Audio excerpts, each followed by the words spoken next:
Hello everyone, my name is Rodney. This is Hope Channel Uganda, and this is the Innovation Corner. And we are at the National Science Week, and we are interviewing different innovators to learn from them, to get to know what they do, and also to support them. And with me, we are here with a unique concept that I'm seeing.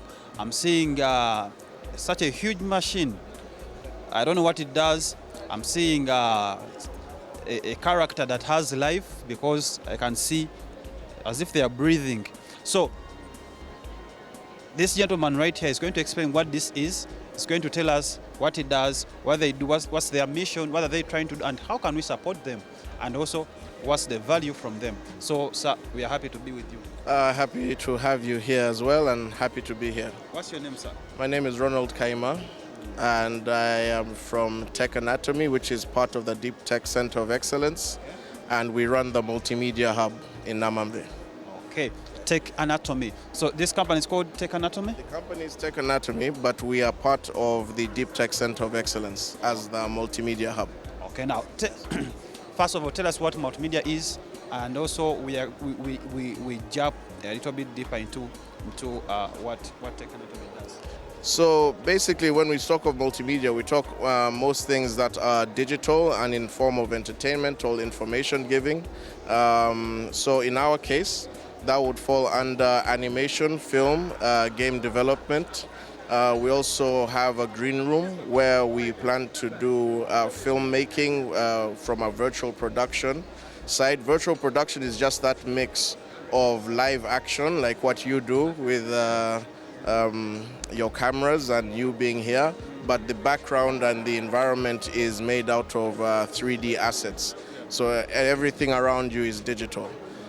We also have a music section, an audio section, where we plan to release new music, new types of radio station ideas, podcasts, which are only audio, but we also will be doing visual audio podcasts as well.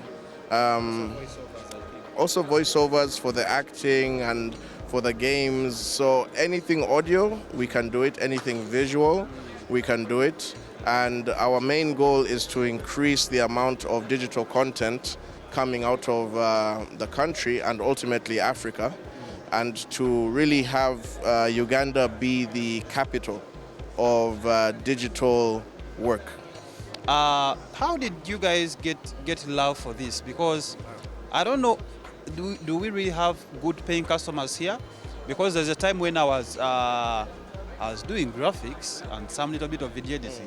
But man, I could get people who are like, I have 5K, can you do me a poster? And you know, that demoralized me to leave that industry. So what inspired you guys to have interest in this? I think like you, I also experienced the same thing. I started from selling logos for 5,000, just like you. And slowly, I think what happened was I started drawing comic books because I love storytelling. And how we got interested in this, starting from me, was I was very interested in seeing. I was very interested in seeing a growth in my storytelling from just visual to motion. And so we started looking into animation, but ultimately we also wanted it to be interactive. And so we started making games. And from that moment, I think the energies just started to attract other people, such as Hannington, such as Harriet, my partner Philip, and the Hans. And I think when it comes to the money, what we realized was that the money is not,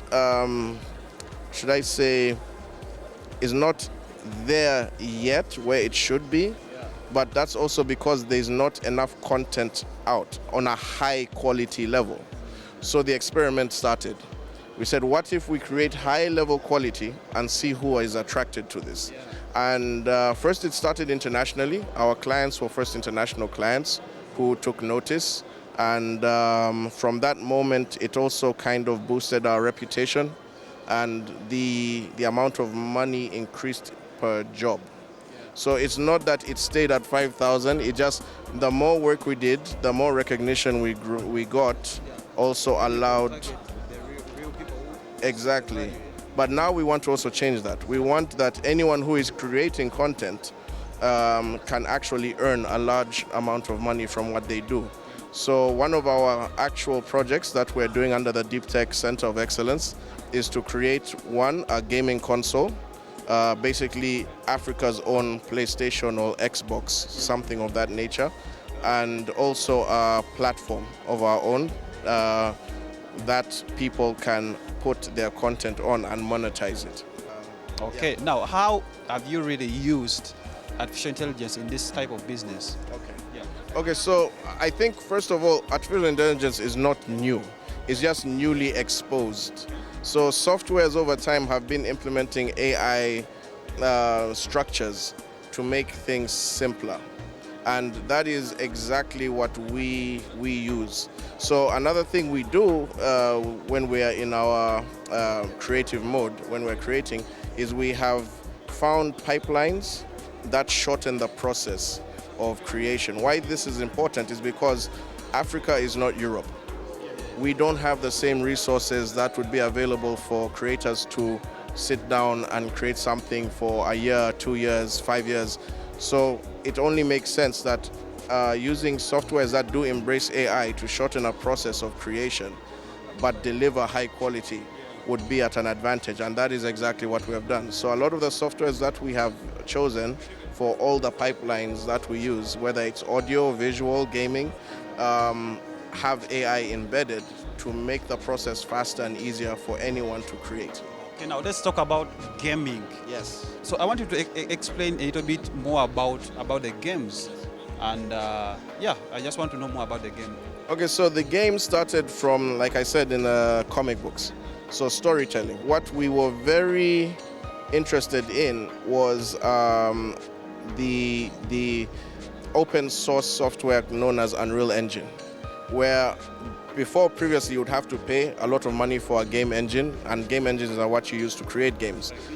Like Unity, but also Unity went free. Yeah, it's now free. So we chose Unreal Engine because Unity is very code-based. We wanted something which was user-friendly and something where someone who has zero background in coding could still create a game. So we chose Unreal Engine, and we've been working with that for now 6 to 7 years. But with the gaming, so what we did, we started with one game, and we had no idea how to make games. We had no idea how to use the software, so we got some YouTube videos and we taught ourselves. Hannington taught himself some 3D sculpting and asset building softwares, and also some Unreal Engine, and we started from there. We slowly found other softwares which would help us create characters, help us put assets in the scene so that everything looks really good. And you know, when it comes to game making, it's about patience and also mistakes.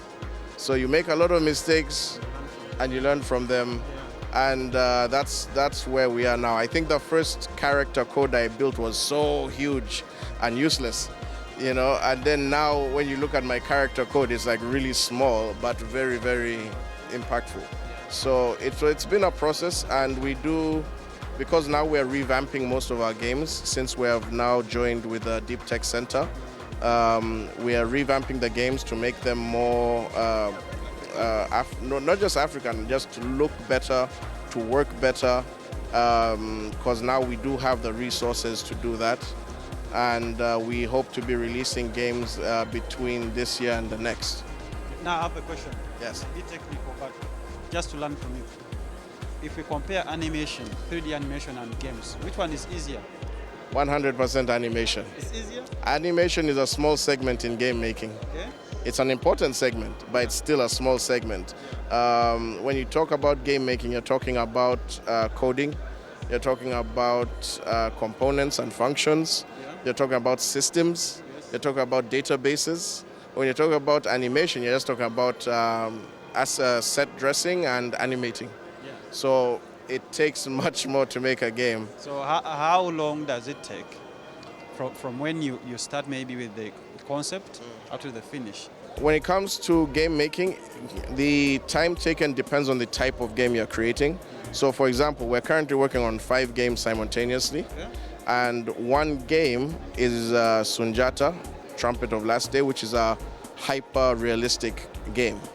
And because it's hyper-realistic, that will take us some time, probably 2 years, to get done. And yet we have some other games like Rise of Wagga Wagga, which the kids were playing actually yesterday. And that one is almost done. How do you sell this? Because you've invested the time, the resources. How do you get your money back? When it comes to monetization, that surprisingly might not be as hard as we imagine. One, we live in an age where kids are constantly digital. They have devices. They all have devices. If they don't have their devices, their mothers have devices, and they're on their mother's device or their father's device. And the plan to monetize, the grand plan is for us to build our own platform. If we build our own platform where people can access games using payment structures which are favorable to Ugandans, for example, mobile money instead of Visa, you know, where they can pay their money. You pay your 20K and you have access to a game. You know, that makes more sense.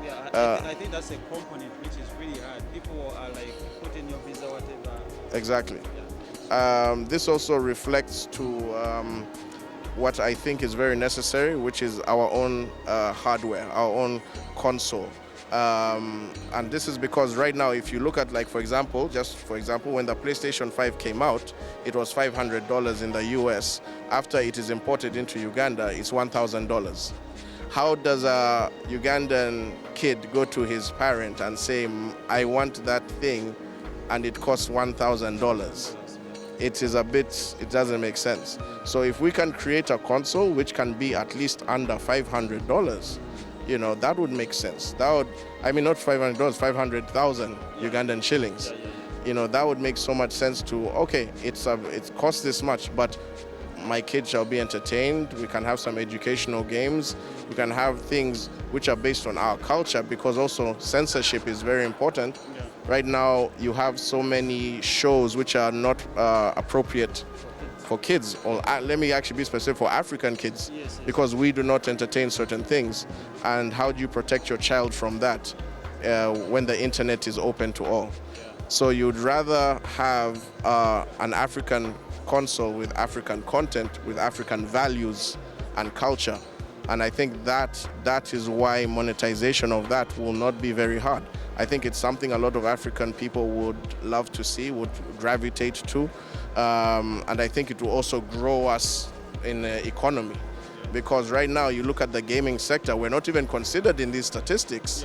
And yet they're saying the gaming sector is making above 300 billion. It's $1 trillion industry, you know? So when you look at that, imagine the number of people in Africa. Imagine how much we could create. Imagine the type of games we could make. So I think monetization would not be a problem at all. So now we have, I'm in the sector of education. Yes. And I've really seen, out of my research, that if we fuse gaming capabilities and education, we could actually have something really cool. So have you really explored that dimension of gamifying some of these things that kids learn? Very much so. Actually, we have a company who they're Lama Lama and Najua, owned by the same person, Shubaya and Doctor. Sorry, I should call her by her proper title, Dr. Shubaya Nagai. She actually has two companies, Najua and Lama Lama, which focus on building children, ECD, so early childhood development, and we're working on a couple of projects with her, and she's very passionate about pushing that. And we also have Harriet, who is here with us, part of the team. She has her curriculum, and as well as her project called Chulu, which is to inspire folk tales to be told to children to build morality and teach the importance of our values. So education is very important. We're also in the medical sector. We've been talking to some doctors about creating certain 3D assets of like the human body in full and have that available. I think it's called Visual Global Aid. So we want to have that available to people who are studying medicine here, because apparently for you to have this app available to you, it costs $200. And how is a student supposed to have $200 when they haven't even started working? You know, because that's something that we think collaboration between all industries, not just education. I think we should all collaborate and find where we meet. That center point could be very pivotal to our economies and just us as a people. Okay, so for our viewers out there, we are really with something. Well, do you know that most of our kids, they are really interested in what you do? I don't know if you've realized that they are really interested because they love the games. Yes. And now there's that segment of how now do we do these games. Yeah. Now, do you have maybe some flexibility where you can do some simple training just to inspire these young people? Very much so, very much so. Actually, we've already started training some people. Okay. We've already started taking some interns. We're taking some trainees. And we've had a few weekends with some younger kids, the younger generation, where we allow them to come and write their ideas. And any one of them who's willing to push their idea into a full project, we're willing to help them build that as well. We are in talks of an academy. It's something that we think would be very, very vital. And we would really like to see that happen. Okay. We are still continuing with the Multimedia Hub from the Deep Tech, and right here, this is the moment you've been waiting for. These guys are going to demonstrate how their program works. I think they are going to demonstrate a particular game, and of course we are going to also see how it works, the entire process. So we see this gentleman in a particular suit. So how do you feel inside the suit? I feel good. I feel like Spider-Man. Okay. I feel liberated from the real world, because now all my actions and motivations are depicted in the virtual world. You know, no one can hold me hostage. Yeah, yeah. Okay, Yeah. interesting. Is it electric? Does it have some side effects? Like, for example, because I see it connects to the monitor, can it shock him or something like that? So we need to know all those details. No problem. So first of all, it's very safe. It does not shock him.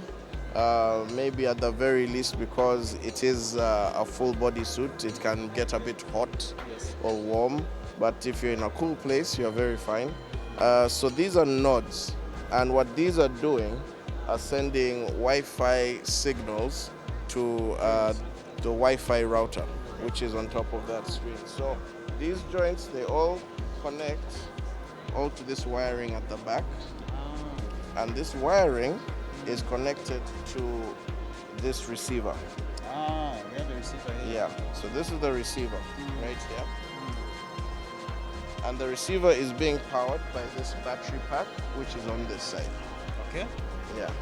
So once this is on, it is constantly sending in real time a signal to the Wi-Fi.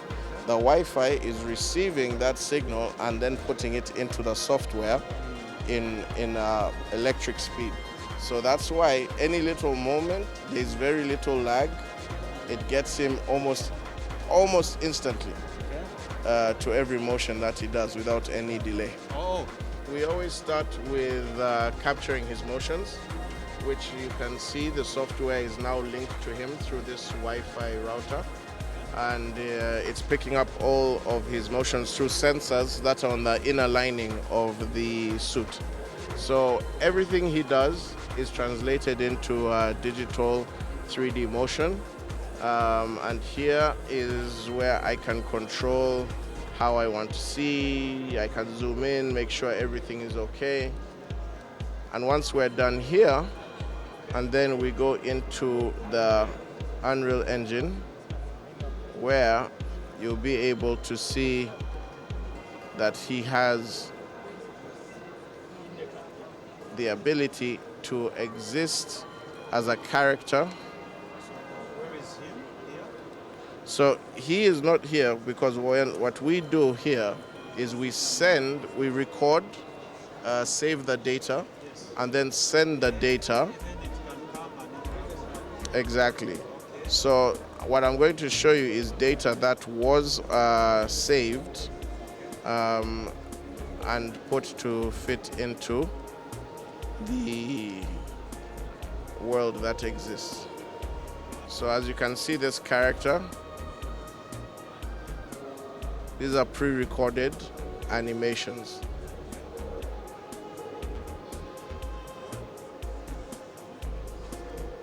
And so once we have these animations in, we feed the scene with different cameras. And so let's say you can see this camera is showing her feet, and if I press play, you'll see in this little corner that it is now rolling that scene. However, if I tap on this camera, which is attached to her head, you'll see it play from that angle. However, this is for animation. We also use the motion data that we collect for video games, and this is one of them. If I press play, it will show you this world that we have here. This is a game? This is a game that we're building. And what happens here is we do first build the world, and then we go into what we call blueprints.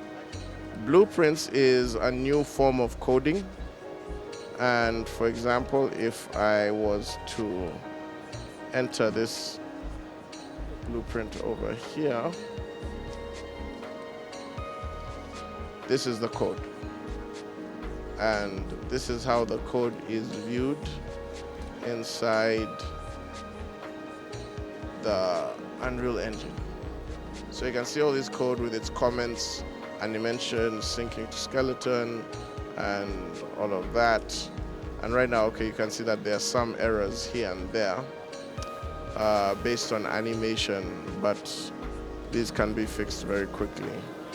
1 second.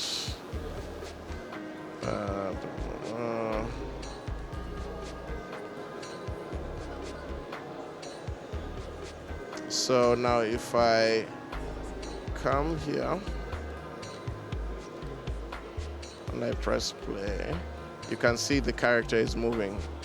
So this character is coming to attack our main character. But now I have to go into the main character's code and just make a few changes. 1 second.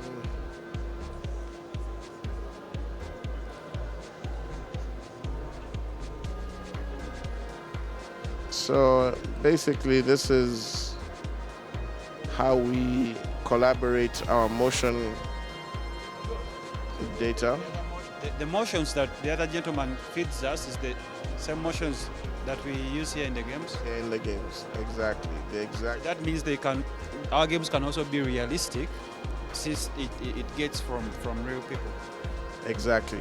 And so when you come to a final product, for example, you're going to see that once we enter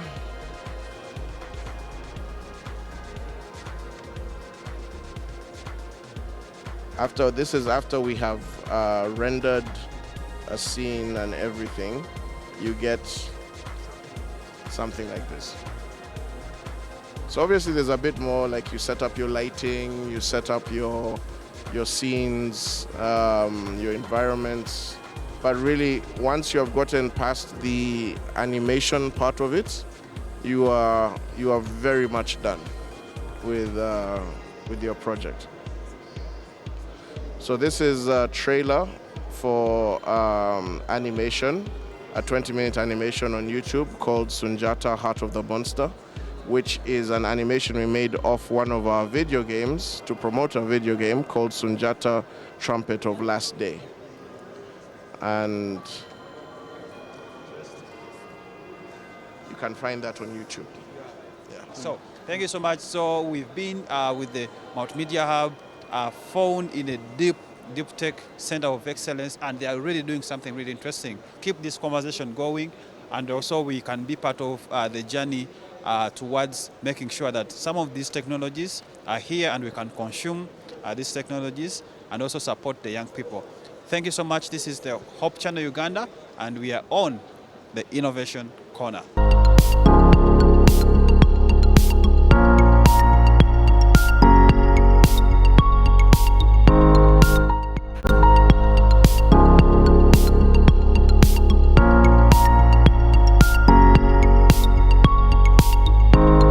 Hello everyone, my name is Rodney from Hope Channel Uganda, and this is the Innovation Corner. We are right here and we are checking out different innovations, appreciating them and also asking them a few questions, but most importantly, showing you how you can be able to support them. And with me, we have a young woman right here who is into education, and of course I've had a chance to encounter her through different channels, and of course she's going to tell us who she is, what she does, and the name of her company. Hello. Hello. Yes, my name is Allen Nanyanjo, and I'm the head of innovations and curriculum at African School of Innovation, Science and Technology. Yes, we run the Young Engineers STEM and Robotics programs in school, and we also have a center where we do the holiday programs and Saturday programs. So this program is for everyone, for young people from 4 years up to 21. We teach them to acquire the 21st century skills. These are skills that they will need in this dynamic labor workforce we see today. Collaboration skills, critical thinking, problem solving, they learn all that here. Like you can see, we have a Lego lift. Most of our children wonder why we are light when we are going down and heavy going up in the lift. This is because the lift uses the principles of mass and gravitational force. So when they make this lift, they learn aware that that knowledge is applied, and they get to try it out after they have built it. It creates satisfaction of learning, and it creates a long-lasting impact of learning. So meaning children can never forget such a thing, rather than just learning theory. So it aligns very well with what the children learn in class. Like you see, we have a pulley system here. When they're learning about pulleys, they just imagine. But when they come to the Young Engineers program, they put that imagination into reality by building these models. So they use Legos, and we have a curriculum endorsed by Harvard Graduate School of Education, whereby it is tailored to what the children learn in our national schools here in Uganda. So the aim is not to glue them to these Legos or to these building models with the kids, but to tickle them to be innovative. How can they use the knowledge they've learned from these models they have built, apply them to a real problem and solve it? So like you see here, we have a poultry brooding system. This system, it can help small poultry farmers monitor the humidity and temperature inside the poultry house. Even if someone is in Mbarara and their poultry house is in Mukono, they're able to monitor, and they're able to monitor the temperature to either lower it or increase it accordingly. So we are looking at the future of Ugandan innovators, entrepreneurs, creative thinkers, and problem solvers. The children also do advanced robotics and coding, whereby we can incorporate in local material and electronics.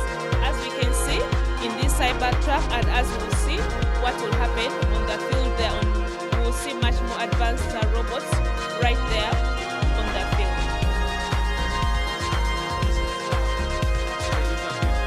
Yes, they interpret electronics with the local material, and they're able to come up with a project.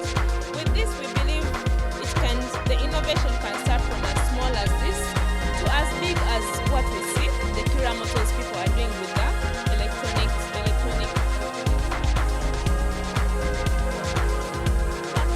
Class, it can start from as small as the base of this robot,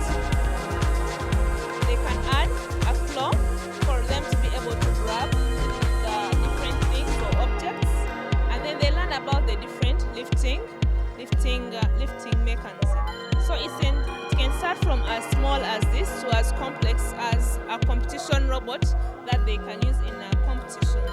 So like I said, the main aim is for them to pick the knowledge that they can apply in the real world. The principles they learn here, they will be able to apply them to different areas. To different areas. And also, they can also be able to build their customized from their own imagination. Yes, from their own imagination. So, for example, if you teach them the different lifting mechanism, a child can find a way of modifying it to the way they want. If they want maybe a robot that can be used in a warehouse, so maybe they can make the arm lift double so that it's able to reach maybe the upper aisles and then also the downer aisles, like you can see in the other robot there. Yes. So we are here with the young engineers. Build your tomorrow today, and it's from the African School of Innovation, Science and Technology, and it is really interesting. Just as you can see, these are different models that they train learners on, and of course, learners are able to do something really interesting. And right here, we are going to get a demonstration of how this device works. Progress.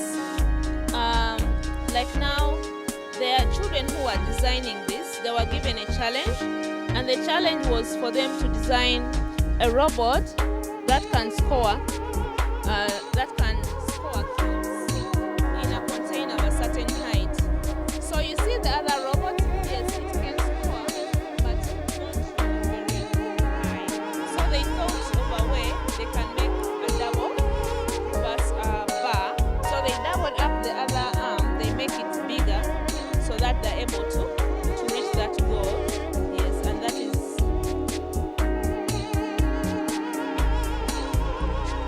So they learn about the design process. So by the time the child reaches here, they're almost equivalent to a university student doing the same course. They learn about the design, the engineering design process. They learn to take notes about the progress of their work and rely on their teammates. How long can it take for a child from scratch up to they can do this? How you measure it? So it takes them about, we have different programs, so it can take them about 36 lessons to come up with something like that.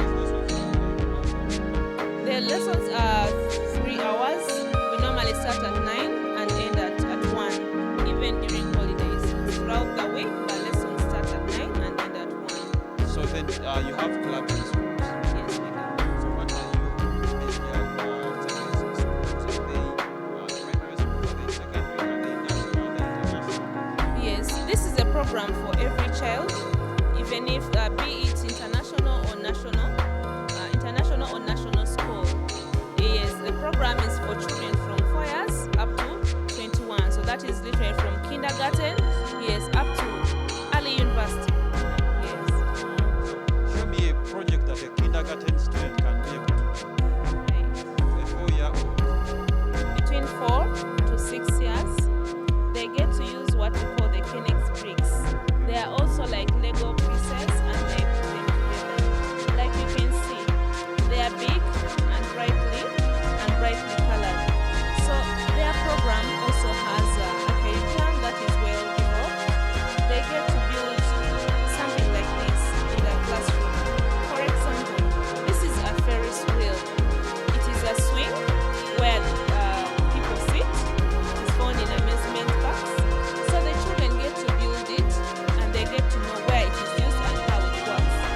the depth. We increase the depth of the explanation according to their age and what they are learning at the time.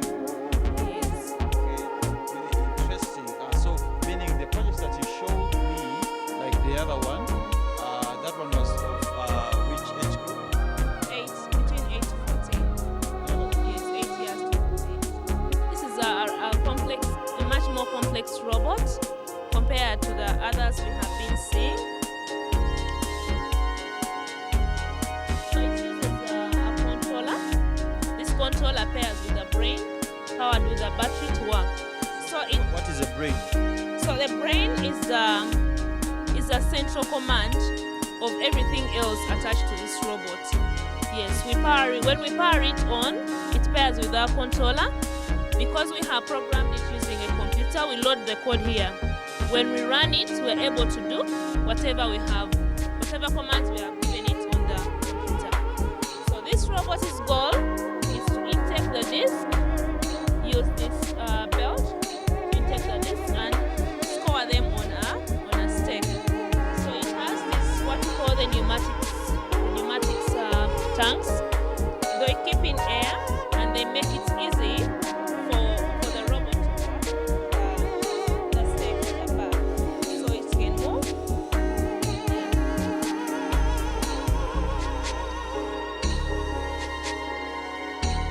It can outtake the disk and it can also intake it at the same time.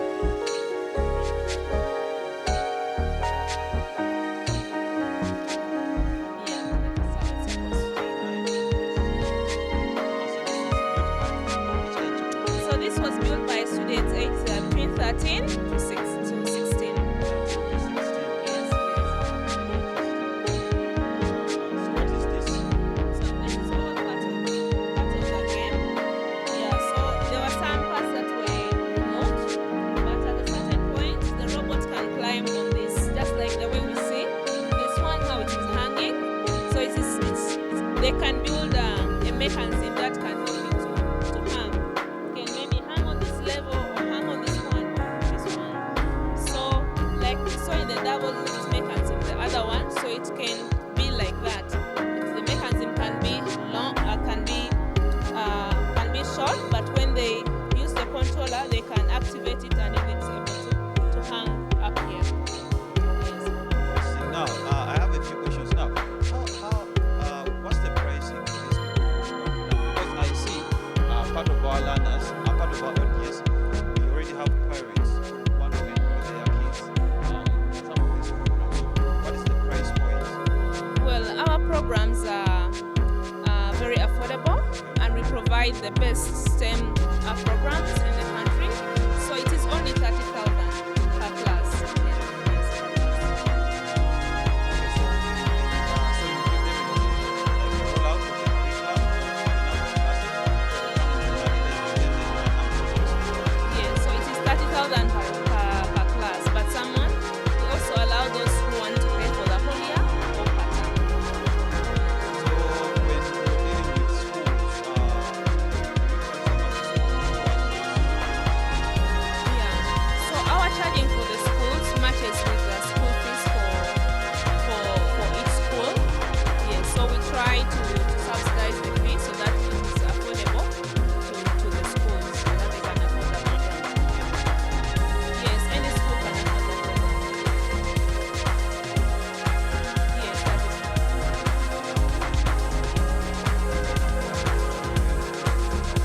Yes, we have qualified staff and we have enough equipment to serve all the thank you so much. So it has been the young Ignious and of course representing was Miss Allen Nanyonjo, Head of STEM Curriculum and Innovations. Miss Allen Nanyonjo. So thank you for watching, and of course we bring you the latest innovations all around Uganda. And today we are with the young Ignious. Please check them out. Bring your child so that they could be trained. So the foundation, they get here, they get to use it and to upgrade and make sure they can also think independently to be able to bring something to life. Thank you so much.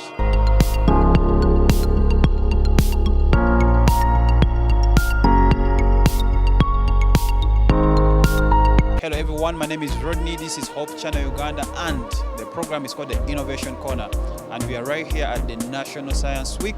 We are here to check out different innovators who are exhibiting, and of course you've seen a few so far, but right now we are here with Maclean Kemburi. Maclean. So these young people are going to explain what this company is and what it does. So what's the name of this company? We are called Alveps Learning Center. We are an edutech company based out of Uganda, and we train robotics and AI to young learners. We are mainly looking at the young generation because that's a generation that catches up very quickly.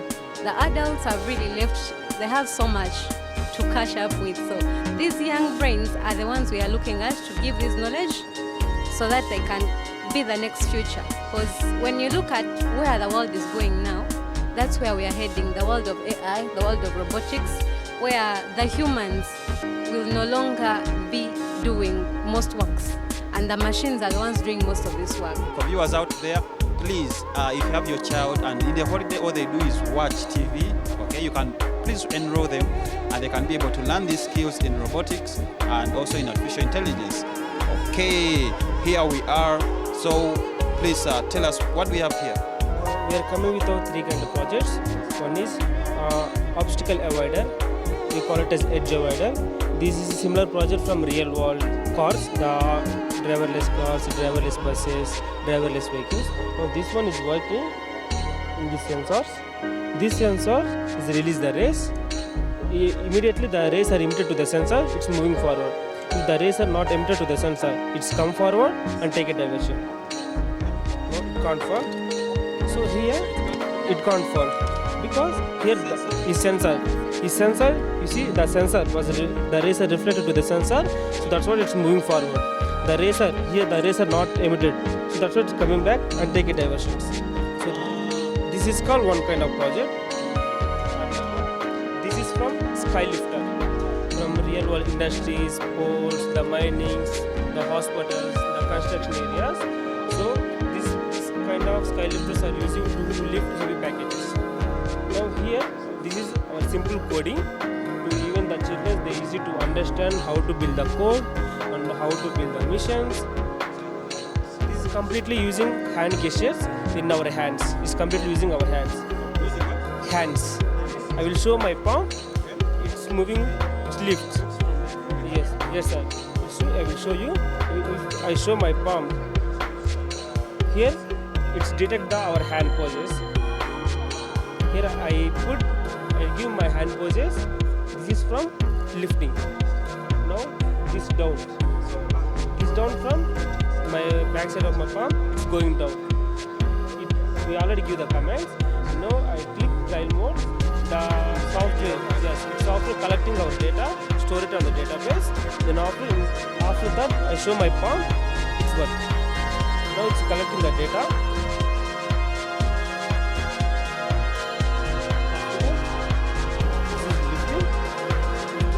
It's already lifted. Now it's down, it's coming down. Here you see, my hand is detecting. When I show the lift, my front of my palm, it's lifting. Here it's down, it's going down. This is one project. Implement that concept from maybe a physical This is the same concept. Yes, the same concept. Because the real world projects, they're using some humans are controlling the missions.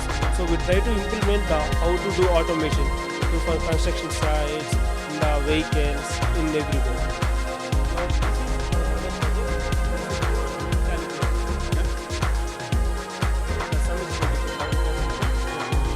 Here, this is two sensors.